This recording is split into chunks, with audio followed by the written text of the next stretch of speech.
Bonjour à tous. Bonjour à tous. Alors, on est ravis de vous accueillir pour ce webinaire sur les nouvelles tendances du brand content. On va laisser les personnes s'installer dans la salle virtuelle. Je vais vous donner quelques minutes le temps de prendre place dans la salle virtuelle. Hop.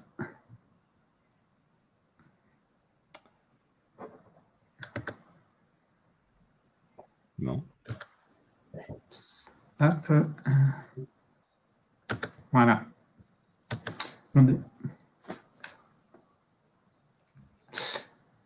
Bonjour à tous. Bonjour à tous, je vous redis bonjour. Bienvenue dans ce webinaire. On est ravis de vous accueillir depuis la rédaction de stratégie. Je vous laisse prendre place dans la salle virtuelle.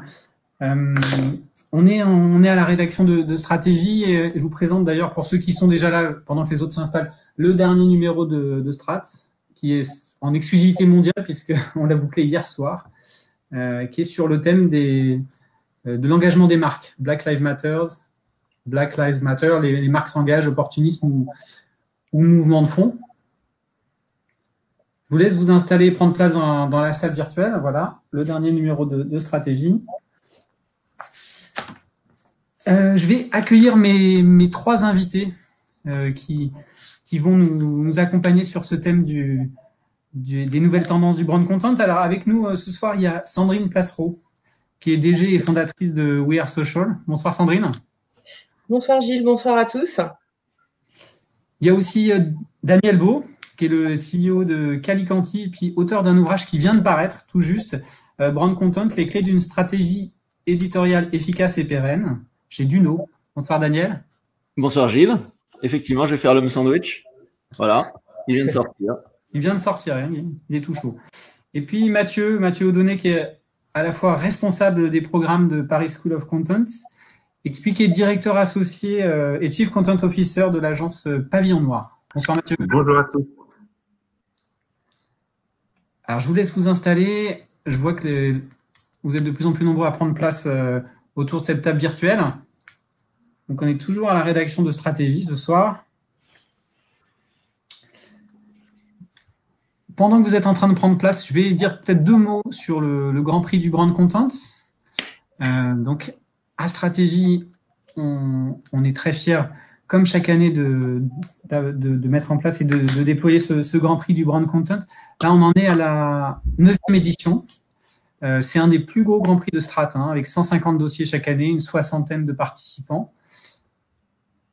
Il est vraiment central sur le thème du Brand Content, puisque, je vous dis, on en est à la 7e édition, c'est ça, 9e édition.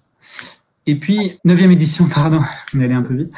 Et puis, on voulait un petit peu faire un point là-dessus, sur les différentes tendances qui ressortent de ce Grand Prix du Brand Content cette année. Les podcasts de marque, c'est vraiment quelque chose qui est en train de se développer fortement, et qui a commencé l'an passé. Le social content, on en parlera tout à l'heure, mais comment créer du contenu social. L'événement de marque aussi. Alors, pour l'instant, les événements sont un petit peu arrêtés, vous avez dû remarquer, mais ça va repartir fort. Et puis, la vidéo, c'est toujours aussi un des sujets porteurs pour le brand content. L'an passé, le vainqueur du Grand Prix du Brand Content Stratégie, c'était FF Paris, avec l'historial de la Grande Guerre de Péronne.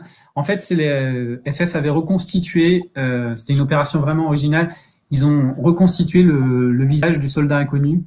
Et c'était un gros travail qui a été fait donc pour l'historial de la Grande Guerre de Péronne et qui a été récompensé l'an dernier. Donc ça montre un peu aussi les différentes tendances autour du brand content qui peut concerner des musées, comme là l'historial de la Grande Guerre, mais bien sûr toutes les marques également. Peut-être dernière info sur le Grand Prix du brand content pour montrer un peu la diversité. Je n'ai pas mis toutes les catégories, mais il y en a beaucoup. Mais ça va des sites, applications, jusqu'à l'expérience de marque, en passant par les campagnes intégrées, le corporate, les grandes causes. Voilà un peu ce qu'est aujourd'hui le Grand Prix stratégie du brand content, mais il y a plus d'infos sur notre site bientôt. Bien sûr, allez jeter un œil. Et puis, je vais passer la parole à Mathieu qui va commencer par nous dire deux mots sur Paris School of Content avant qu'on enchaîne sur notre débat tout à l'heure. Mathieu, je te laisse la parole. Merci beaucoup, Gilles. Paris School of Content, on l'a lancé il y a maintenant 2 ans. L'objectif de Paris School of Content, c'est de former tous ceux qui souhaitent apprendre à piloter toutes les expertises qui sont impliquées dans la chaîne éditoriale. Bref, c'est la première école dédiée à la création de contenu. On adresse la création de contenu sous 2 formes. La première partie du cursus, on se focus sur la production de contenu. On apprend vraiment aux étudiants à piloter ou à produire toutes les typologies de contenu, en forme des bacs +3 et des bacs +4.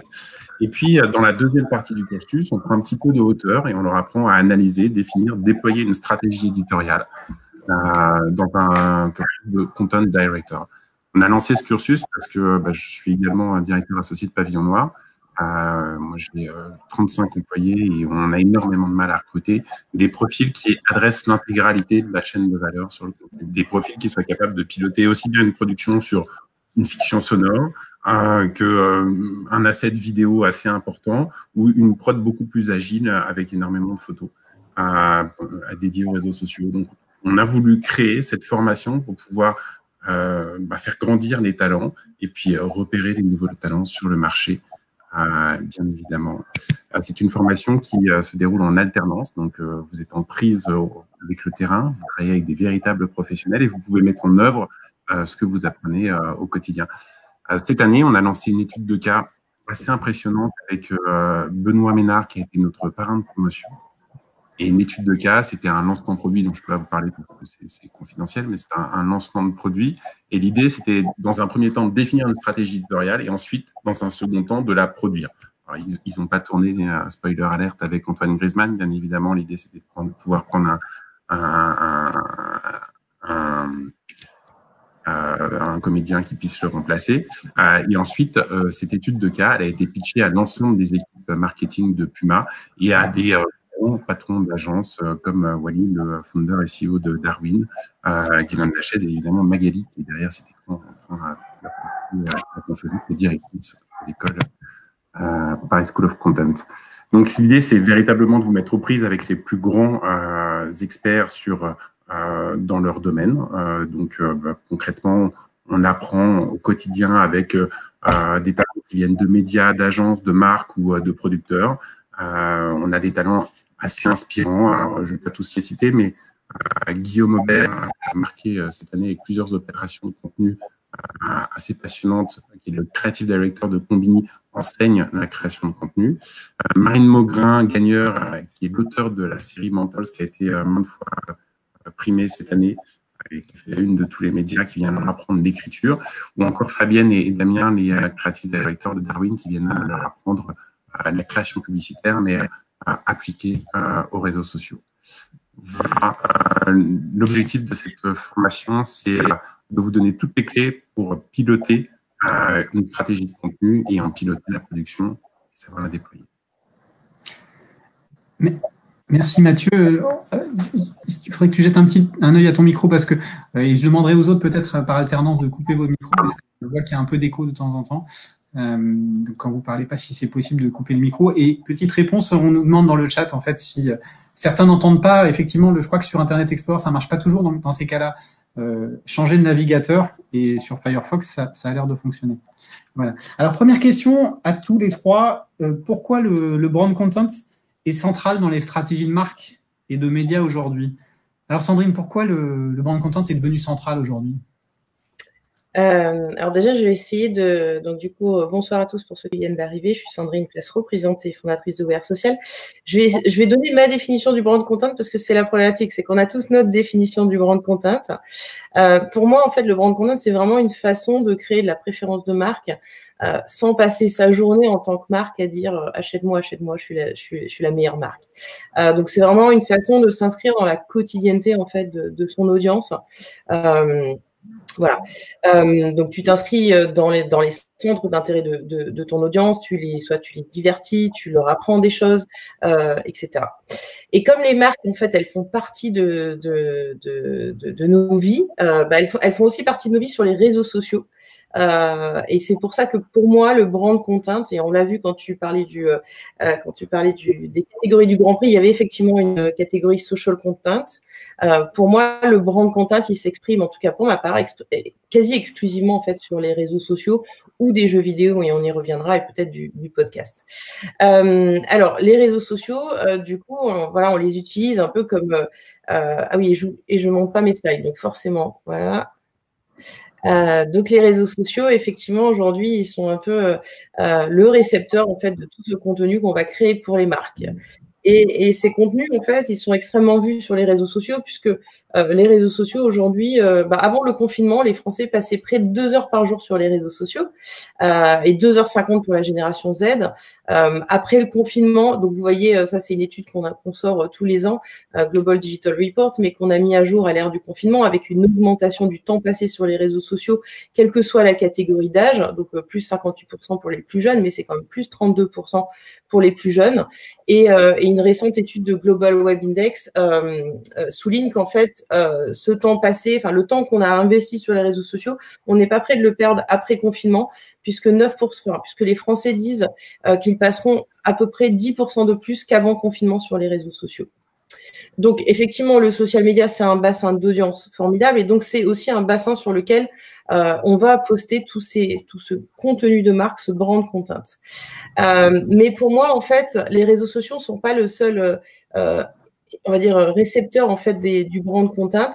Il y a aussi les jeux vidéo en ligne qui pour moi sont aussi devenus donc déjà les jeux vidéo en ligne ont explosé pendant le confinement, pas de surprise, hein, tout le monde était confiné, fallait bien s'occuper, mais les jeux vidéo en ligne sont aussi devenus de véritables réseaux sociaux. On l'a vu avec Fortnite l'an dernier qui a émergé au Cannes Lions avec plusieurs grands prix, dont Samsung, dont notre campagne VVF pour le Nobile Challenge, parce que ce sont, en tant que réseau social, parce que ce sont des véritables espaces où les gens passent énormément de temps, où ils se rencontrent, où ils échangent. Et d'ailleurs, Fortnite est en train de développer une partie de son jeu qui sera uniquement conversationnel, où on pourra chiller après le boulot et parler avec des inconnus ou des amis. Donc, je vais parler de 2 campagnes de brand content, une qui est la nôtre, qui est VVF Nobile Challenge, et comment effectivement on peut s'immiscer de façon non disruptive dans des comportements de joueurs, de façon à les embarquer autour d'une histoire, ce fameux brand content. Donc VVF l'an dernier voulait créer voulait faire parler en fait des problématiques climatiques qui sont encore d'actualité aujourd'hui, et du coup pour éduquer cette jeune génération, plutôt que de faire un message publicitaire auquel ils n'auraient pas été captifs, on allait s'immiscer dans le jeu Fortnite. Il faut savoir que le jeu Fortnite, en fait, les règles du jeu, c'est qu'on utilise toutes les ressources naturelles, donc le bois, le minerai, on casse tout pour pouvoir avoir une chance de gagner la bataille royale. Et donc, on a inventé, en fait, on n'est pas venu, encore une fois, s'immiscer avec une publicité ou ce qu'on appelle un skin qu'on aurait pu acheter, mais en fait, on est venu réinventer les règles du jeu, et on a challengé, en fait, les joueurs à gagner cette fameuse bataille royale, mais en changeant les règles du jeu, puisqu'ils n'avaient pas le droit d'utiliser les ressources naturelles. Donc, c'était une façon de faire passer un message via du contenu, du brand content, mais qui était finalement qui était dans les règles du jeu. Et je vais vous donner un autre exemple qui est pour moi le grand gagnant, la grande campagne gagnante en fait de ce confinement. C'est encore une campagne sur Fortnite. Alors, c'est Travis Scott, le rappeur, qui débarque sur Fortnite. Alors, pourquoi pour moi c'est du brand content? C'est pas uniquement un concert. Travis Scott, il est assez connu. C'est un des rappeurs les plus connus. Il a même son documentaire sur Netflix. Travis Scott, il a fait un deal avec Epic Games, qui sont les propriétaires de Fortnite, tout simplement parce qu'il voulait lancer son nouveau titre, Astronomical, et le concert a été astronomique, si on veut faire un jeu de mots, via une expérience immersive. Et donc, c'était lancement d'un nouveau titre, mais c'était également achat. Enfin, on pouvait acheter du merchandising. En 3 jours, en fait, cette expérience immersive, et si vous l'avez pas vue, je vous encourage d'aller voir sur YouTube en tapant Travis Scott Fortnite. 27 millions de joueurs ont assisté à ce concert en 3 jours. Si ça avait duré plus de jours, en fait, ça aurait fait encore plus de vues. Il se trouvait que c'était limité. Et pour moi, c'est vraiment un événement qui préfigure on va dire, le futur du divertissement, du brand content pour les nouvelles générations et pas que d'ailleurs. Je pense que c'est un sujet, c'est une plateforme auquel les marques doivent vraiment s'intéresser pour le futur du brand content au-delà des plateformes réseaux sociaux qu'on connaît déjà. Donc voilà, c'est ça pour moi pour le brand content. Je vais laisser la parole et je reviendrai tout à l'heure. Même question, Daniel. Alors, pourquoi le brand content est central aujourd'hui dans les stratégies de marque et de médias? Alors, je vais commencer par donner également ma définition. Ce qui serait bien, c'est de voir d'où on part. Hein, la création de contenu, c'est quelque chose qui existe depuis plus d'un siècle. Hein, c'est toutes les formes éditoriales. Et moi, la définition que je donne du brand content, c'est toutes les formes d'expression éditoriale des marques. Et la meilleure façon de l'illustrer, c'est de prendre le cas Thermomix. Donc Thermomix, l'appareil qui vaut plus de 1 000 € et qui est bien connu, il utilise plusieurs sortes de contenus. Il y a d'abord le livre qui est fourni avec la machine. Il y a le magazine trimestriel. Il y a des recettes gratuites sous forme d'UGC. Il y a des notices d'utilisation. Mais il y a des choses qui sont moins connues. Le fait que d'abord le livre, il existe en version digitale et que du coup, il est embarqué dans la machine, donc il devient presque une composante de l'offre. Hein, l'éditorial est intégré à la machine. Et puis, un autre aspect qui me paraît clé et qui est sous-estimé, c'est que on propose maintenant dans Paris, boulevard des Capucines, mais également dans plein de lieux, des ateliers de découverte. Et donc, le fait de pouvoir, dans un atelier qui est en l'occurrence scénarisé, qui dure à peu près 1 heure, manipuler la machine, vous avez la personne qui gère cette séance est un comédien. Donc, on voit bien que c'est quelque chose qui est pensé de façon éditoriale. On éditorialise l'atelier de découverte et les participants sont amenés à tester, à activer, à goûter les recettes, etc. Et donc, si je reviens à cet exemple Thermomix, on peut bien parler d'écosystème éditorial avec des choses digitales, des choses physiques, des choses événementielles. Et le succès de machines comme Thermomix, c'est le fait de disposer d'un écosystème extrêmement riche. Pour compléter ma présentation de en quoi le brand content est central, je pense qu'il est important de montrer qu'il y a 3 types de contenus qui cohabitent. Il y a ce qu'on appelle, et ça j'ai repris la typologie YouTube qui commence à être bien connue, qui date de 2015. Il y a les hero content, donc les contenus un peu spectaculaires. Il y a le up content et le hygiène ou le help content. Hein, si on doit les résumer, on dirait que le hero content, c'est le contenu un peu exceptionnel à haute valeur ajoutée, dont la pub fait partie, dont l'exemple exceptionnel qu'a montré Sandrine tout à l'heure est typique, quoi. Un contenu incroyable qui suscite énormément de retombées. Donc ça, c'est le hero content. Et c'est d'ailleurs souvent ce qui est primé dans les grands prix, parce que c'est ce qu'il y a de plus créatif. Mais il ne faut pas oublier le up content, qui sont les contenus plus passion, typiquement les blogs, les contenus qui vont venir nourrir, éduquer, émouvoir, inspirer, amuser. Et puis les contenus hygiène et help, qui là pour le coup sont vraiment négligés et sur lesquels moi j'attire l'attention, qui sont les fiches produits, les tutoriels, les démos, qui font partie de la panoplie, qui ont une efficacité essentielle dans la commercialisation des produits parce qu'ils sont liés au service qui est rendu par le produit. Ils répondent aux questions que se posent les consommateurs. Et donc moi ma vision du brand content, hein, c'est d'être en capacité de prendre en compte pas simplement le hero content qui est un peu ce qui émerge, ce qui est dans tous les grands prix et ce qui est souvent du branded entertainment, en fait, qui est une des formes de brand content, mais également le up content qu'on trouve beaucoup dans les réseaux sociaux et dont on parlera un peu plus tard, et le help content qu'on trouve sur Amazon et qu'on trouve en e-commerce. Et c'est tous ces contenus-là qu'il faut être capable d'appréhender de manière globale. Merci Daniel. Même question Mathieu. Alors pourquoi le brand content il est central aujourd'hui dans les stratégies de marque et de médias? J'ai l'impression que quand tu dis central, le terme est un peu dérisoire pour moi. Le contenu est devenu vital pour les agences, pour les marques, pour les annonceurs. Et c'est devenu même la colonne vertébrale de la plupart de ces annonceurs. pourquoi? Et pourquoi ça a changé aussi rapidement? Finalement, les brand content managers, il y a 10 ans, c'était véritablement la dernière roue du carrosse. Un peu avant l'avènement et le lancement de YouTube, le brand content manager, il se positionnait dans un coin de la pièce et c'était peut-être un détour alternatif pour le directeur de la création. Et aujourd'hui, c'est le point de départ de la réflexion de la marque. Ce qui a changé, c'est qu'on est dans une ère post-publicitaire. Nos publics, nos audiences, elles sont rodées aux grosses ficelles du marketing. Elles ont envie de nouveaux formats, elles ont envie de formats qui prennent en compte leurs attentes éditoriales.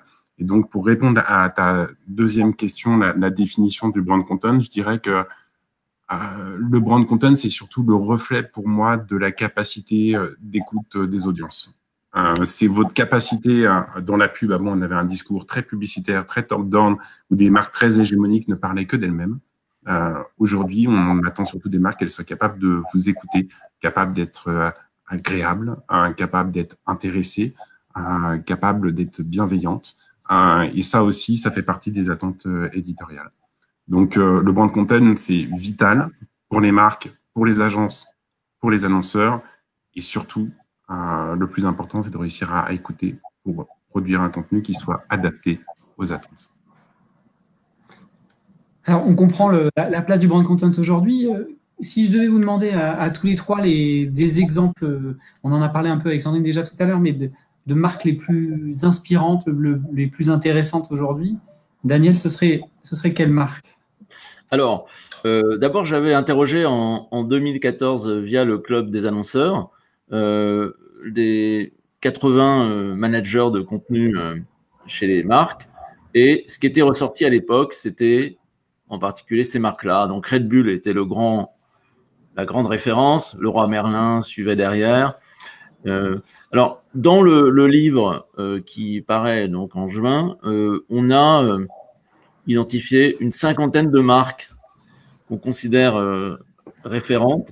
Et alors, pour moi, une marque référente sur le brand content, c'est une marque qui justement a développé un écosystème. C'est pas une marque qui a fait un super coup à droite ou un super coup à gauche, mais qui a construit dans la durée une masse critique, une bibliothèque de contenu qui s'installe, qui est même réutilisable. Red Bull passe son temps à rediffuser des contenus qu'il a fabriqués il y a plusieurs années, parce que chaque nouveau contenu est l'occasion de réutiliser d'autres, de les associer. Et donc, l'enjeu, c'est une politique de contenu dans la durée. Et tout à l'heure, je montrerai une méthodologie qu'on a mis en place avec Pascal Somariba pour justement aider à bâtir des piliers éditoriaux qui créent de la continuité. Alors après, si on regarde les noms des marques, on voit qu'il y a beaucoup de marques de luxe, évidemment. Les marques de luxe sont très à la pointe du contenu depuis toujours. Des défilés de mode jusqu'au compte Instagram et autres. Les marques de technologie, Adobe, Intel, Microsoft, etc., sont évidemment très forts en éditorial. Les distributeurs ont des contenus à la fois physiques et en même temps digitaux. Les marques de boissons également sont très fortes. Les marques d'automobiles sont très enthousiasmantes dans leur contenu. Mais moi, j'invite à regarder, il y a des marques qui ont fait 80, 100 initiatives de contenu. Et ce qui compte, c'est qu'est-ce que ça crée, ces 80 ou 100 initiatives qu'ils ont fait en éditorial depuis 10 ans. Je comprends, c'est intéressant. Et même question, Sandrine, alors toi, quelle marque, quels exemples, tu en as donné déjà quelques-uns, mais tu retiendrais aujourd'hui qui sont les comme Daniel, je pense que la référence mondiale, c'est bon là du coup Daniel parlait des références, enfin en France, c'était une étude française, mais Red Bull c'est certainement le champion du brand content depuis des années, tout comme peut l'être d'ailleurs Patagonia qu'on ne voit pas là parce que c'est plus une marque américaine, mais Patagonia, l'équipementier outdoor, les deux marques sont des références en matière de brand content parce qu'effectivement c'est pas des petits coups ou des gros coups qu'elles font, mais c'est vraiment la continuité sur une multitude d'années. Patagonia, il continue à produire des contenus. Alors, en plus, Patagonia, c'est à la fois des contenus, c'est à la fois du très très beau brand content, mais avec cet aspect RSE qui aujourd'hui enfin devient à la mode, tout ce qui est sustainability. Donc, ils ont beaucoup investi depuis une dizaine d'années sur tout ce qui est sustainable brand content. Donc voilà, ils continuent à produire des contenus à la National Geographic, ce qu'ils appellent des Pentagonia Films, qu'ils vont pousser sur Instagram pour les trailers, puis ensuite les formats longs vont aller sur YouTube. Et voilà. Et ensuite, on a effectivement Red Bull qui sponsorise la majorité des sports d'extrême, de glisse depuis des années, dont les sportifs sont l'ambassadeur. Et le brand content de Red Bull, il est tellement présent que franchement, moi, peut-être qu'un jour on découvrira, mais je me suis souvent posé la question, mais est-ce que brand content est un soda ou est-ce que c'est une boîte de prod? Enfin, c'est à se poser la question, parce que Red Bull, pour la majorité des gens, c'est effectivement tout ce contenu extraordinaire en fait qu'ils publient. Et ils ont cette capacité effectivement à s'insérer dans des communautés. Justement, on parlait d'écouter sa communauté, d'aller créer du contenu qui est adapté à son audience. Alors certes, les sports extrêmes, ça fait des années qu'ils y sont, etc. Mais en France, il y a un an, ils se sont lancés sur une autre thématique, en plus des sports extrêmes, qui est le rap. Et donc, ils sont lancés dans l'univers des musiques urbaines avec une chaîne YouTube notamment, qui s'appelle Red Binks, B-I-N-K-S. Et on m'a soufflé dans l'oreille que Binks voulait dire quartier en argot. Voilà, avec du contenu qui existe depuis un an et qui est extrêmement qualitatif, vraiment affinitaire. C'est un sujet dur, enfin c'est un sujet complexe, le rap urbain, enfin tout ce qui est musique urbaine, et ils l'ont fait vraiment de façon hyper affinitaire. Ils ont aussi lancé leur équivalent du Burger Quiz, mais façon rap, qui s'appelle le Rap Bleu sur YouTube. Et voilà, c'est encore une fois une véritable façon de créer de la préférence de marque en s'insérant dans la quotidienneté de son audience, à un tel point qu'on ne sait même plus s'ils vendent des sodas ou s'ils font de la production. Voilà. Je comprends. Mathieu, même question, les marques que tu trouves les plus inspirantes et intéressantes en matière de brand content aujourd'hui? On t'entend pas, Mathieu? Mathieu? Pardon. Alors, quand on passe ces slides, je ne vois plus la petite icône du micro. Pardon. Moi, j'avais envie de vous parler de deux marques, d'une marque particulièrement inspirante qui est notre client également. C'est Adidas. Adidas qui a... Alors, on n'est pas sur la bonne slide. Voilà, Adidas qui... comme de nombreux grands industriels, a été confronté aux nouveaux enjeux sociétaux et environnementaux. Et plutôt que de faire du contenu gratuit, s'est repositionné, a essayé de développer une nouvelle ligne en communiquant très peu, en collaboration avec Parler, qui est une ONG qui récupère du plastique dans les océans, et a créé une nouvelle gamme qui s'appelle du coup Adidas Parler, qui fait la promotion de cette ONG. Et qui a été un succès en termes de vente complètement fou, avec assez peu de contenu finalement, mais du hero content qui portait très haut des valeurs sociétales et écologiques. Je pense que c'est ça, pour moi, les marques les plus inspirantes sont des marques qui savent s'inscrire dans l'air du temps et répondre aux nouveaux enjeux qui les concernent, mais qui concernent également leurs audiences, et leurs audiences y sont sensibles.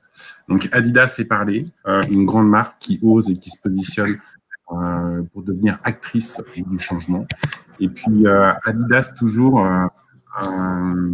qui a initié un programme, un incubateur de créativité qui s'appelle The Creator Source, qui a été déployé à l'Europe. Alors Adidas, on en voit souvent les grands films avec les égéries, les stars et le line-up de stars complètement impressionnant qu'on ne trouve que dans les clips d'Adidas ou de Nike. Mais localement, Adidas a une toute autre stratégie.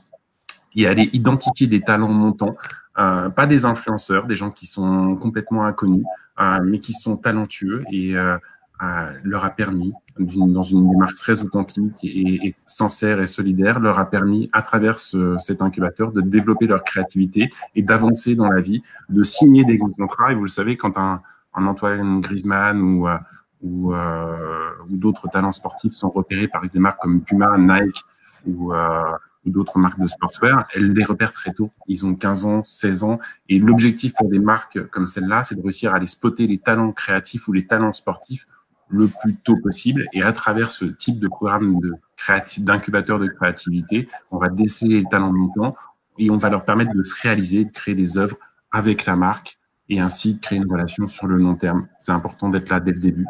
C'est pour moi la marque qui m'inspire le plus encore aujourd'hui, au-delà du fait que ce soit notre client. Merci Mathieu. Je précise tout à l'heure, Daniel parlait d'UGC, User Generated Content. L'idée, c'est ce contenu qui est généré directement par les utilisateurs. Donc les marques ont encore moins de travail à faire, ou les agences ont encore moins de travail à faire, parce que c'est du contenu qui s'auto-génère finalement. Et ça, c'est un concept qui est vraiment important dans le brand content. Question suivante. Comment le brand content s'exprime aujourd'hui sur les réseaux sociaux? Alors Sandrine nous donnait déjà des exemples tout à l'heure avec Travis Scott. Tout le monde a vu le concert de Travis Scott sur Fortnite, forcément. Ça m'a paru un peu court d'ailleurs, mais en tout cas, c'était un peu dingue à regarder comme expérience visuelle, oui, quand même. Mais quelles sont un peu les autres tendances, Sandrine, sur les réseaux sociaux en ce moment?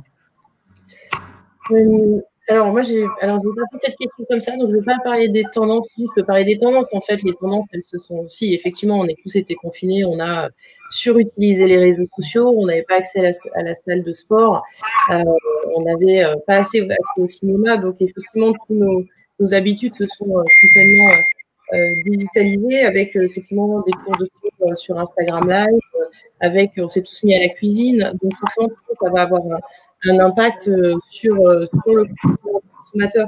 Et donc, pardon, j'ai pas coupé mon téléphone, mais c'est en train de sonner, excusez-moi. Et donc, sur la façon dont on adresse les consommateurs en cette sortie de confinement, puisque, comme le disait Mathieu, c'est vraiment s'insérer dans la quotidienneté en écoutant. Il y a du bruit. En écoutant, il y a des couches, je sais pas. J'essaie de couper mon micro, je crois que c'est moi, mais vu qu'on n'arrête pas de changer de slide, hop, merci. Donc voilà, on va être obligé de s'adapter à ce post-confinement parce que les habitudes des gens ont aussi changé, mais en l'occurrence, ils se sont encore plus digitalisés et ils se sont encore plus mis sur les réseaux sociaux et ils vont continuer de le faire, comme je le disais tout à l'heure. Donc c'est vrai que le brand content, il est pour moi l'un des plus gros réceptacles du brand content, ce sont les réseaux sociaux. Il y a bien évidemment des écosystèmes plus complets, comme le parlait Daniel, mais en tout cas, les réseaux sociaux, c'est celui qui va permettre de toucher le plus grand nombre.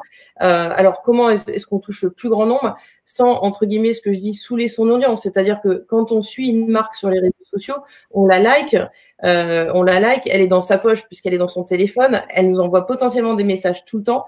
Et donc, effectivement, il faut éviter du coup de se dire on va créer du brand content affinitaire pour finalement en fait fatiguer son audience en oubliant que le brand content il est censé être affinitaire et engageant. Et il ne faut pas en faire du contenu publicitaire descendant comme le faisaient certaines marques hégémoniques, comme le disait Mathieu. Donc comment on va faire ça? Et ben effectivement la première chose à se poser c'est on va partir. Alors aujourd'hui c'est comme ça qu'on fait. Je pense que dans le futur qu'on partira d'une plateforme de marque sociale pour la décliner sur tous les points de contact. La réalité, c'est qu'aujourd'hui, on sort d'un modèle publicitaire qui était le modèle dominant en fait dans la communication. Donc, ce modèle publicitaire, il va définir ce qu'on appelle une plateforme de marque. Cette plateforme de marque, effectivement, elle va s'appliquer à des messages publicitaires qui vont être, on va dire, plus ou moins traditionnels, du print. On ne parle pas aujourd'hui à part du déco interactif, mais on ne va pas parler à une affiche dans la rue. La télé, on ne va pas lui parler non plus.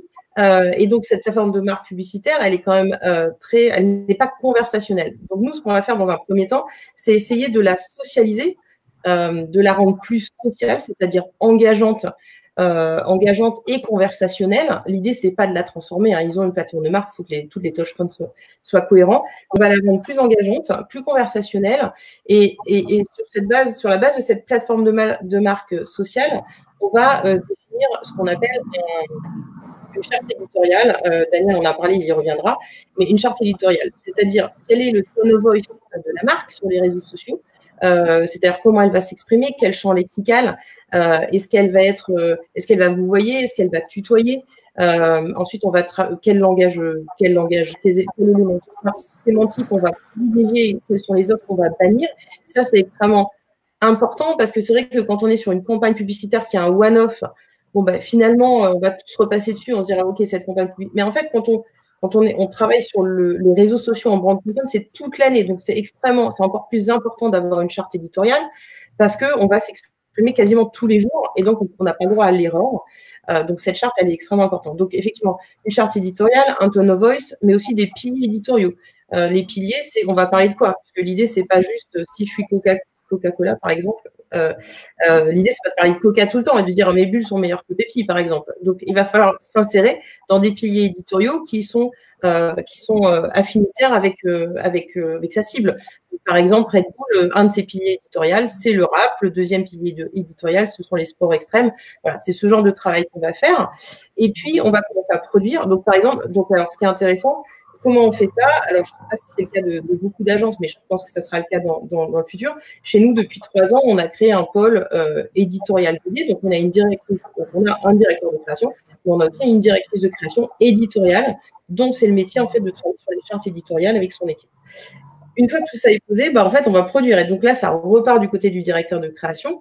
Et on va produire et en fait, on va voir les résultats. La beauté des réseaux sociaux quand on publie du brand content, c'est qu'on va voir si ça engage, puisqu'on fait ça pour engager. Si ça n'engage pas, on va pouvoir l'analyser tout de suite. Donc, c'est là où effectivement, on va pouvoir, encore une fois, faire du social listening et étudier en fait ce qui fonctionne avec sa communauté, ce qui ne fonctionne pas, ce qui marche et optimiser en fait dans la quotidienneté.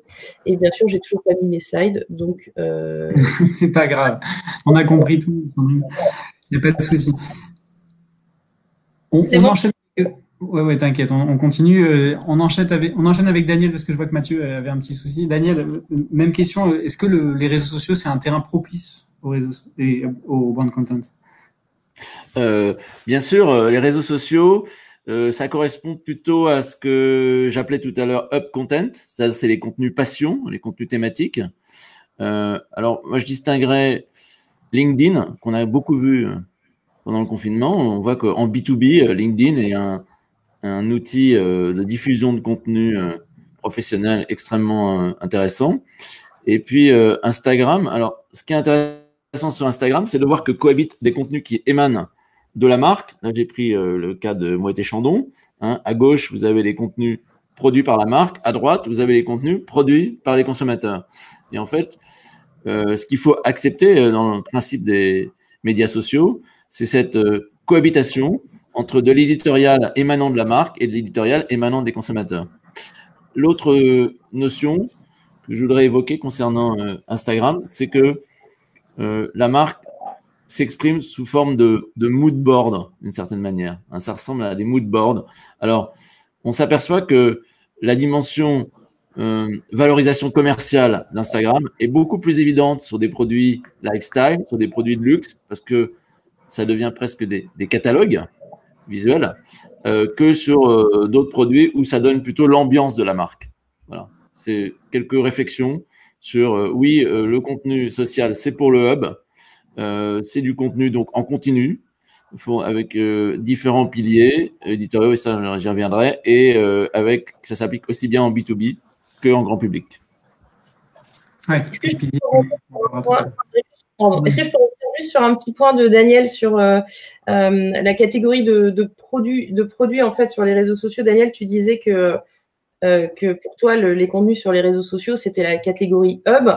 Et alors, moi, mon point de vue, alors désolé, on va tourner ça en débat, c'est que, en fait, je suis pas d'accord. Je pense que aujourd'hui, en fait, le Hero, Hub et Hygiene, c'est tous ces trois contenus, en fait, ils vivent sur les réseaux sociaux. Aujourd'hui, en fait, les marques qui sont bien sorties sur les réseaux sociaux, non, pardon, à l'heure du confinement, par exemple, c'est ce qu'on appelle les digital native brands. Ce sont ces petites marques qui se sont créées sur les réseaux sociaux et qui, en fait, font du commerce directement sur Internet parce qu'elles ont compris, elles ont créé une communauté, etc. Ces marques-là, aujourd'hui, elles sont pas du tout à la télé. Et en fait, tout leur hero content, il va être sur les réseaux sociaux. Tout comme et d'ailleurs, moi, j'ai une majorité de mes clients, si je prends le cas de Renault dont je parlerai tout à l'heure, ils font certes des contenus publicitaires à la télé, qui est du hero, mais je fais beaucoup de hero content pour eux aussi sur les réseaux sociaux. Voilà, c'est le petit bémol que je mettrais. Majoritairement, je dirais que majoritairement, c'est du hub. C'est-à-dire que sur LinkedIn, on ne voit pas de hero et on ne voit pas de help. Et sur Instagram, on voit très peu. On en voit beaucoup moins que du hub. Mais bon, c'est des contenus thématiques. Mais après, il faudrait parler à partir d'exemples pour être précis. Mais bon, OK pour poursuivre ce débat. Même question, Mathieu. Même question du coup sur les réseaux sociaux. Est-ce que on a l'impression que c'est quand même un peu un terrain de jeu idéal pour les marques en termes de brand content?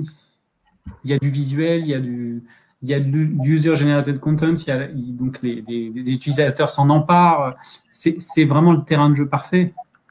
Le brand content, il a pris, même s'il existe depuis très longtemps, comme le rappelait Daniel, il a pris tout son sens grâce à l'essor des réseaux sociaux et du digital. Quel budget était investi dans le brand content en 2008? C'était pas énorme. Aujourd'hui, on a des véritables investissements et c'est un sujet qui est central et qui est majoritairement, sont des investissements qui sont majoritairement faits sur les réseaux sociaux. Alors, comment est-ce qu'on arrive alors, pardon, j'ai perdu mes slides. Est-ce qu'on peut juste repasser sur les slides? Parfait. Donc, comment est-ce qu'une marque, elle peut présenter les réseaux sociaux à travers du contenu? Pour moi, aujourd'hui, il y a deux voies assez faciles. La première, c'est l'opportunité, c'est essayer d'aller surfer sur une actualité, s'en emparer et trouver le meilleur rôle possible tout en restant dans sa tonalité de voix. C'est une opération qu'on a produite pour Jet27 avec nos amis de Darwin l'année dernière, en pleine canicule. Les Parisiens cherchaient désespérément un petit oasis de fraîcheur et on est allé avec de la peinture thermique repeindre toute une rue, qui est devenue du coup la rue la plus fraîche de Paris, qui est descendue de 4 degrés et qui a eu un écho incroyable sur les réseaux sociaux et dans les médias. Là, on avait une réelle opportunité, on a sauté dessus et ça nous a permis de développer notre reach en prenant un carrefour d'audience qui n'était pas un carrefour d'audience digitale et pourtant ça nous a permis d'avoir une résonance complètement folle. Et puis il y a une autre façon d'aborder les choses, c'est d'essayer de créer des rencontres et de croiser finalement les talents. Tout à l'heure, Sandrine parlait d'affinité. Là, sur ce dispositif, on est allé chercher Christian Nairn, qui est un personnage phare de la série Game of Thrones, qui est adoré et suivi par tous les grands groupes de rock et tous les grands groupes de métal. Et on a saisi cette opportunité éditoriale pour aller avec Christian Nairn faire le tour de tous les grands groupes de métal et de rock au Hellfest dans le cadre d'une promotion pour un autre de nos clients qui est Blizzard. Et donc, du coup, les groupes étaient tellement contents de pouvoir rencontrer et de croiser une belle personnalité comme Christian qu'ils ont vu dans leur série préférée, que naturellement, elles ont partagé, sans se poser de questions avec des agents de droit, etc., elles ont partagé tous les contenus qui ont été créés pendant le Hellfest et ça nous a permis de générer des millions et des millions de vidéos vues. C'est un dispositif qui a gagné le prix Best of Tweets sur Twitter cette année. Donc, pour moi, il y a deux grandes façons. Il y a saisir les opportunités et comment est-ce qu'on va essayer d'aller créer des histoires en créant des rencontres, parce que les réseaux sociaux, c'est ça, c'est avant tout du tissu social, c'est de l'échange entre les personnes. Mathieu, peut-être deux précisions sur Paris School of Content, parce qu'on a plein de questions sur ce thème-là. Donc, Paris School of Content fait partie du groupe Media School, Media School Group. Et autre chose, les étudiants peuvent être en alternance, c'est ça, ils sont en alternance systématiquement. Tout à fait. Alors, on a des étudiants qui sont en alternance dans un rythme un peu particulier, puisqu'on est 4 jours en entreprise et un jour à l'école. Donc, ça nous laisse le temps de pouvoir suivre un projet en entreprise et puis une fois par semaine prendre un condensé et reprendre un petit peu de théorie ou de pratique avec les différents intervenants. Et quelle était ta deuxième question, excuse-moi? C'était ça, c'était sur l'alternance. Et puis, je disais aussi que Paris School of Content fait partie du groupe Media School. Tout à fait. Et qui est le premier cursus transversal du groupe Media School.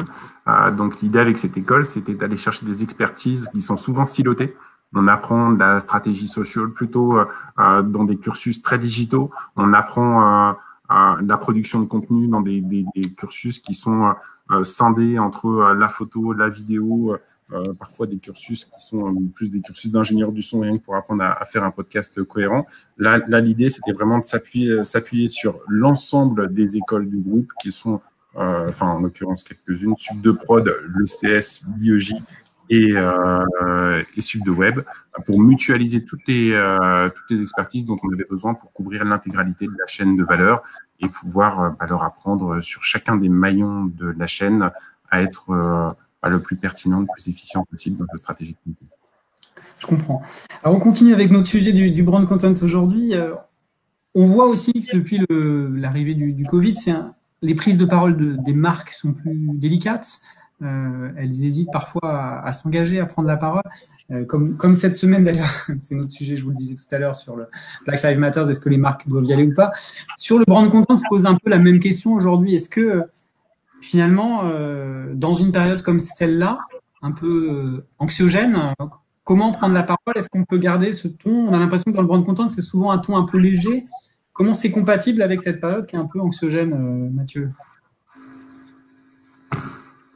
Eh bien, avant tout, il faut se garder de tout opportunisme. Il faut essayer de garder une grande humilité, une grande humanité et eh bien de faire la promotion des services qu'on peut mettre à la disposition des gens pour les aider dans cette période un petit peu difficile.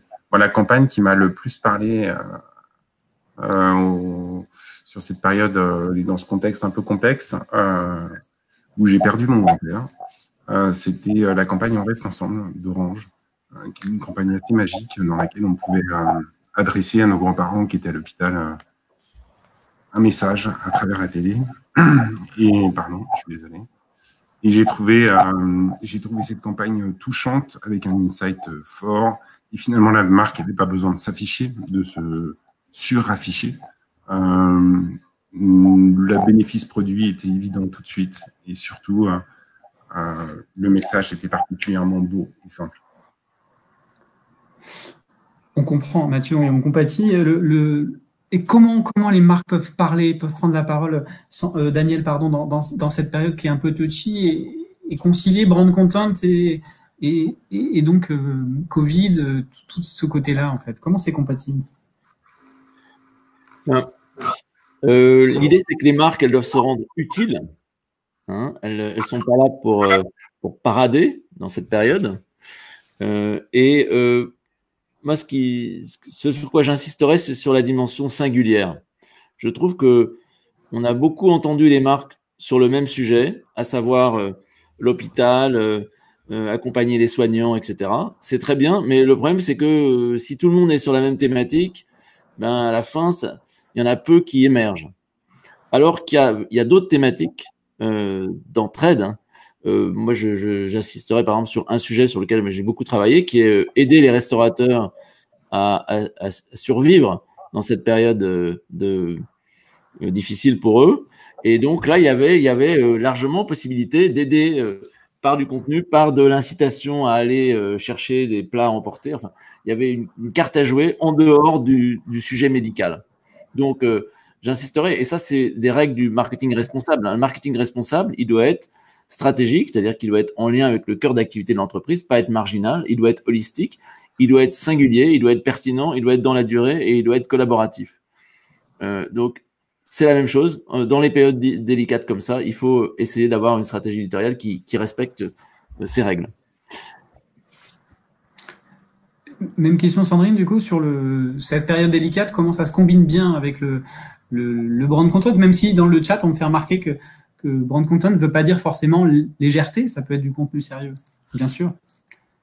Je pense que c'est toujours la première chose, c'est le premier constat, c'est que le brand content, il est censé effectivement s'immiscer de façon affinitaire avec la quotidienneté des gens. Donc ça veut dire qu'il faut écouter en fait il faut écouter ce que les gens ont à dire, il faut comprendre avant de prendre la parole. Et c'est comme dans la vraie vie en fait. Si vous êtes là, on est en train de parler de brand content.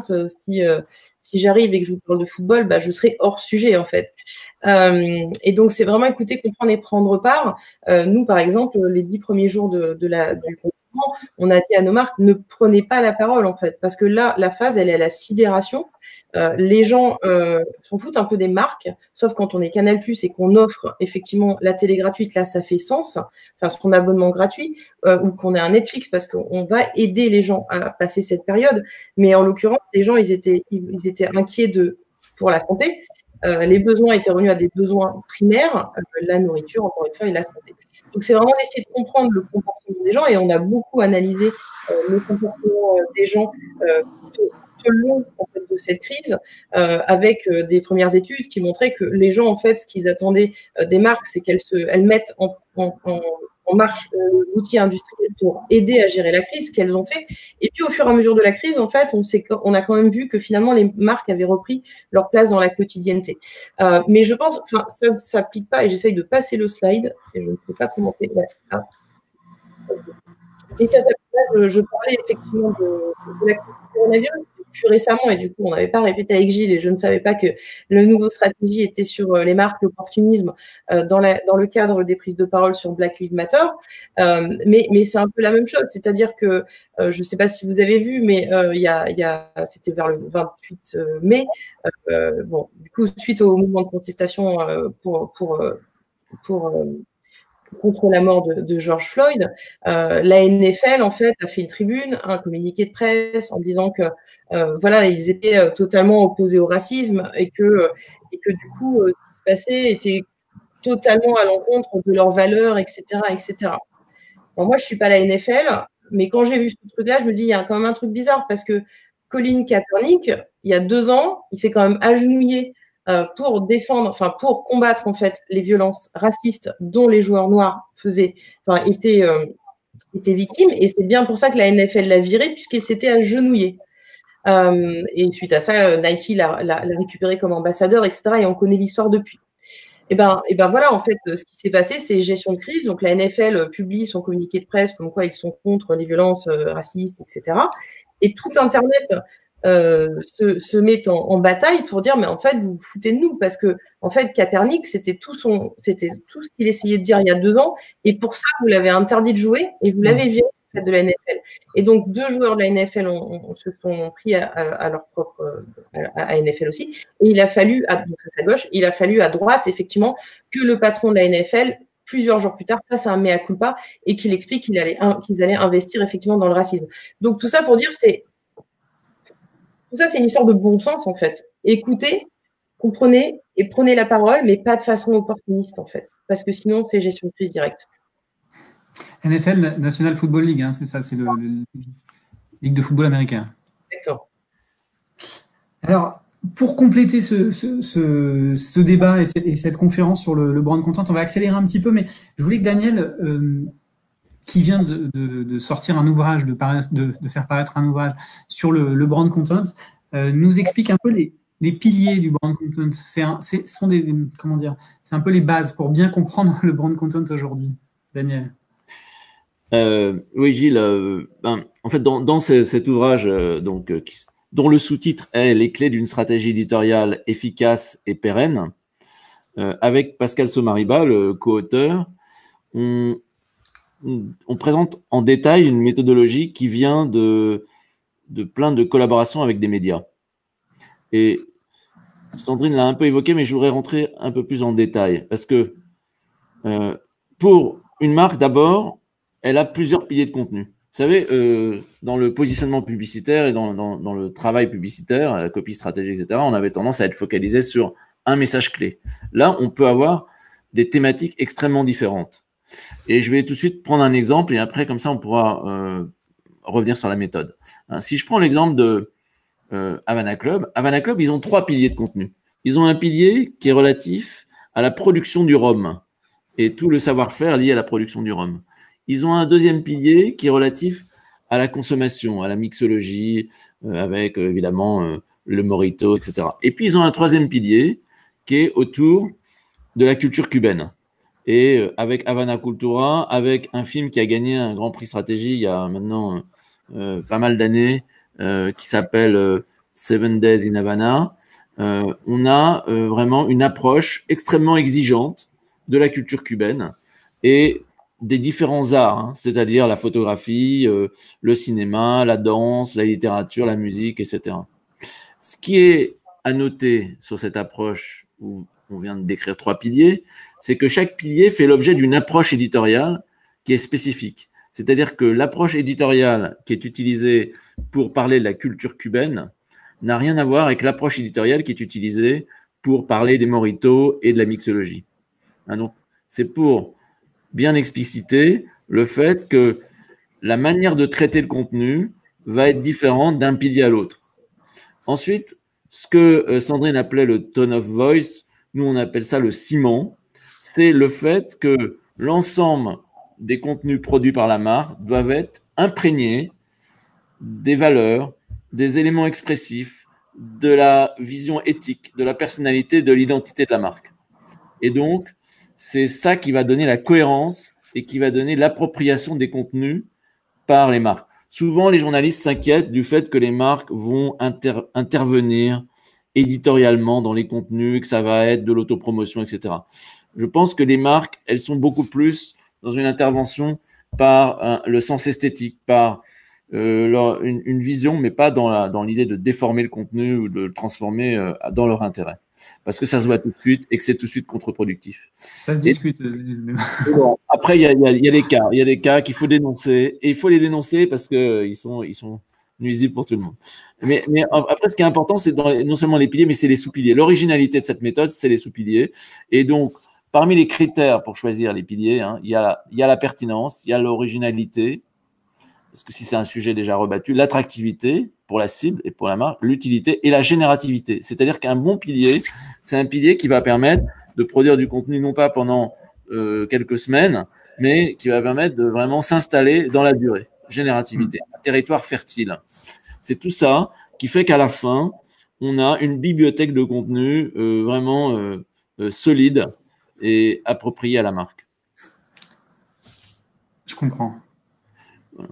Et si je peux terminer mon illustration, ouais. Quand on voit les pop-up stores de Havana qui ont eu lieu pendant quand même pas mal d'années, hein, pendant 4 ans, il y a eu les pop-up stores au Café A, et puis on voit bien que l'univers qu'ils ont déployé avec les artistes, la collaboration avec les artistes et tout ça, a été exploité dans ce cas-là. Donc, on a bien une réutilisation. Il y a un des critères de succès du contenu, c'est la réutilisabilité des assets éditoriaux.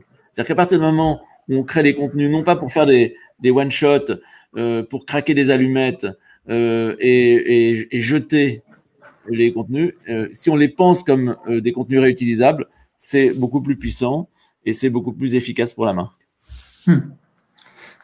Merci bien Daniel. Moi je voulais qu'on prenne le temps parce que le temps file et qu'on prenne le temps de prendre quelques questions. Alors c'est Aurélie Bernard qui gentiment, merci à elle, nous compile les questions. Je voyais tout à l'heure une question, Aurélie, je ne me trompe pas sur le... Oui, c'est ça. Bonjour, bonsoir Gilles, bonsoir à tous. J'ai retenu peut-être 2 questions. La première, si vous voulez, celle de Marie-Claire Franchet qui vous demande quel est le rôle des supports print dans une stratégie efficace de brand content selon vous. Très important, très important, je veux dire. Mais je sais pas, Sandrine, quel est le rôle des supports print? J'aimerais bien avoir ton avis là-dessus. C'est un peu je vais rebondir sur l'exemple d'Havana Café dont parlait Daniel. Non, c'était pas Havana Café, c'était Diana. C'est vrai que effectivement la marque elle s'exprime avec ses piliers sur le digital, mais la réalité c'est que dans la réalité le Café A en fait il est homogène en fait. Finalement le print il fait partie de cet écosystème de brand content. Moi, je dirais le contenu papier. Alors, d'abord, ça peut être des livres ou des magazines.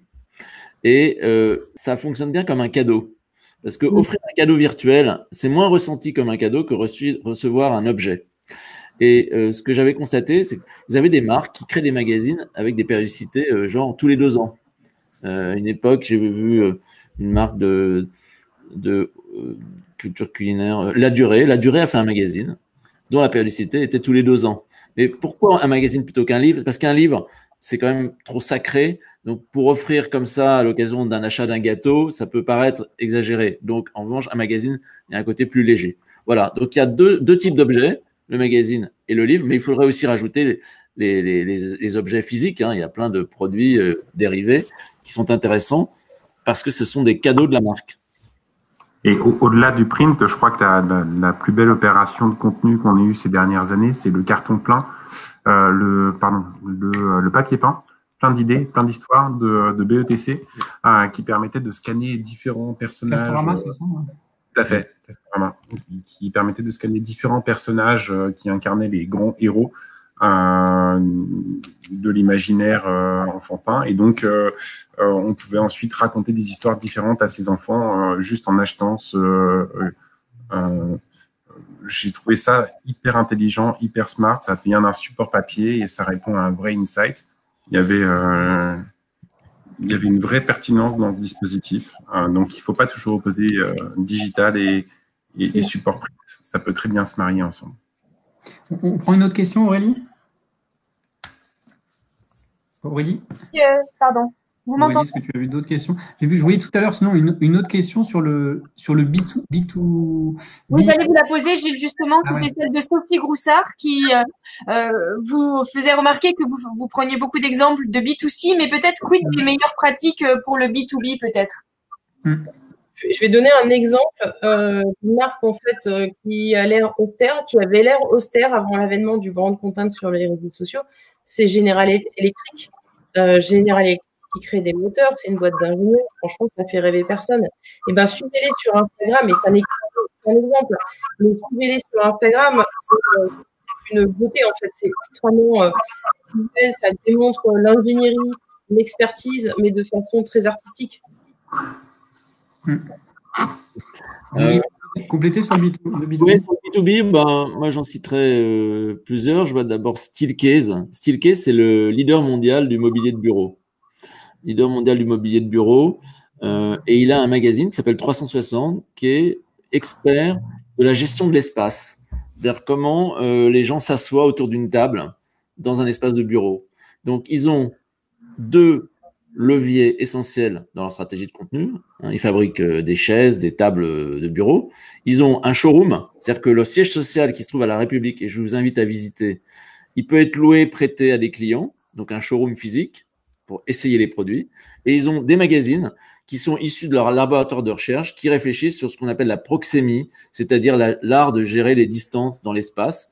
Et ils sont très pointus là-dessus. Donc, c'est un exemple parmi beaucoup d'autres. En fait, ce qui se passe, c'est que en B2B, les marques, elles ont beaucoup plus de moyens par personne touchée pour produire du contenu. C'est-à-dire que elles touchent moins de gens, mais elles peuvent mettre jusqu'à 5 000 euros par personne touchée pour faire un contenu de qualité. Je comprends. Aurélie, on va peut-être prendre une dernière question, si on avait une dernière question. Mais alors elle va être plutôt un peu générale. C'est Sylvie qui nous disait que vous aviez beaucoup pris l'exemple de marques qui font rêver, de noms qui font rêver. Elle se demandait ce qu'on pouvait faire en termes de brand content pour des marques plus terre à terre, comme elle l'a cité dans sa question, des marques peut-être un petit peu moins prestigieuses que celles que vous avez pris en exemple. Alors, si je peux rebondir, je crois que ce que nous a appris le Covid, c'est que justement les marques les plus créatives, les plus inspirantes sur les réseaux sociaux, c'est définitivement les toutes petites structures, les petits commerçants, les petites entreprises, les PME. Alors, je ne sais pas si vous connaissez un petit peu la grande bataille qui a lieu en Paris autour du brunch, mais il y a une très, très grosse bataille féroce entre tous les commerçants pour réussir à produire les meilleurs contenus et donc faire de son spot le spot ou bruncher le dimanche matin. Et j'ai découvert l'autre jour en passant mes commandes que les Paris de Laura, qui est un compte que je vous invite à suivre, gérait en fait tout seul à travers son contenu pas loin d'une quinzaine ou des plus grands restaurants de brunch de Paris. C'est une petite community manager toute seule dans son coin qui est devenue tellement indispensable à l'ensemble de ses business qu'elle a récupéré des concurrents frontaux qui sont parfois dans la même rue, les rues les plus recherchées de Paris, et qui créent un contenu tellement créatif que tout le monde se l'arrache. Donc, il y a la vraie création dans les toutes petites entreprises aujourd'hui parce qu'elles ont plus de capacité d'agilité et puis elles n'ont pas toute une chaîne de décision et des process internes à gérer. Donc, c'est beaucoup plus simple pour elles de produire du contenu et d'émerger. Merci Mathieu. On va peut-être s'arrêter là parce que je vous remercie. On avait beaucoup de questions. Moi, je voulais remercier nos 3 intervenants parce que c'était vraiment très intéressant et c'est un sujet qui n'est pas simple. Et là, on avait plein d'exemples pour le rendre vivant ce soir. Donc, merci bien Sandrine, merci Daniel Beau, merci à Mathieu. Merci aussi à Paris School of Content qui est partenaire de cette conférence. Donc, si vous voulez plus d'informations sur Paris School of Content, il y a le contact de Magali Bonavia dans les commentaires. De toute façon, vous recevrez un replay de ce webinaire prochainement par mail. Et puis, voilà, je voulais aussi vous dire que le Grand Prix Stratégie du Brand Content a lieu en octobre et qu'on sera ravis de vous y retrouver parce que pour nous, c'est un événement aussi important. Il est encore temps d'y participer également si vous le souhaitez. Merci à tous. Vous étiez nombreux à nous suivre ce soir. Merci à tous. Merci à Magali et merci à Aurélie pour son aide aussi. Bonne soirée à tous Au revoir. Au et à revoir. bientôt.